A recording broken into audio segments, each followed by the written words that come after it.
বাংলাদেশের সিলেট অঞ্চলের পাহাড়ি এলাকায় লুকিয়ে আছে পারমাণবিক বোমা তৈরির প্রধান উপাদান ইউরেনিয়াম। আর তা যদি উত্তোলন করে পরমাণু বোমা বানানো যায় তাহলে ভারতকে ধ্বংস করে দেয়া যাবে অনেকবার।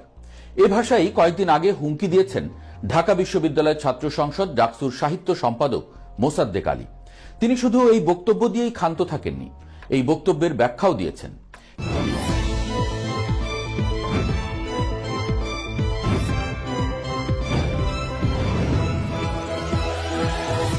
নিজের বক্তব্যে মোসাদ্দেক বলেছিলেন, গত কয়েকদিন ধরে বাংলাদেশের সার্বভৌমত্ব নিয়ে সবচেয়ে বেশি হুমকি আসছে ভারত থেকে।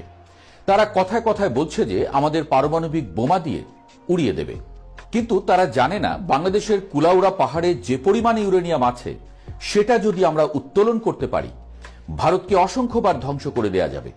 কিন্তু আমরা কোনো ধ্বংস চাই না, আমরা চাই এমন এক সরকার যারা মৌলভীবাজারের এই কুলাউড়া পাহাড় থেকে ইউরেনিয়াম তুলতে সক্ষম হবে। আসলেই কি বাংলাদেশের মাটির নিচে মহামূল্যবান ইউরেনিয়াম আছে?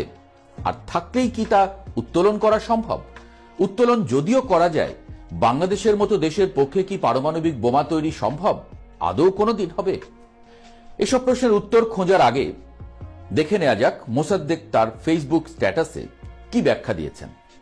মোসাদ্দেক তার বক্তব্যের ব্যাখ্যায় দাবি করেন, হিলারি ক্লিন্টন পর্যন্ত তার বক্তব্যে বাংলাদেশের ইউরেনিয়ামের কথা বলেছিলেন।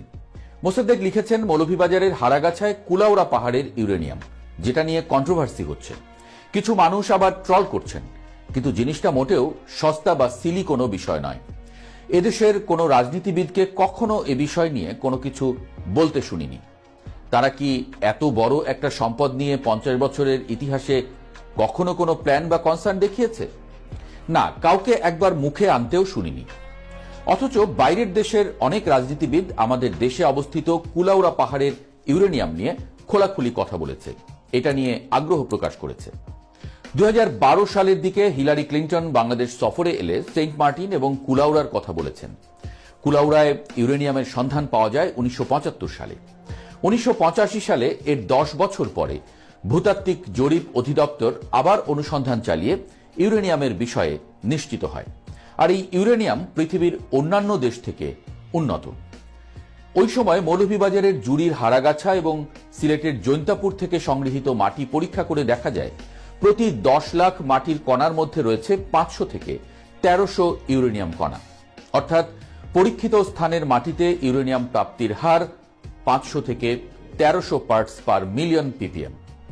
বিশ্বের যেসব খনি থেকে ইউরেনিয়াম সংগ্রহ করা হয় সেগুলোতে 300 থেকে 1000 ppm ইউরেনিয়াম থাকে।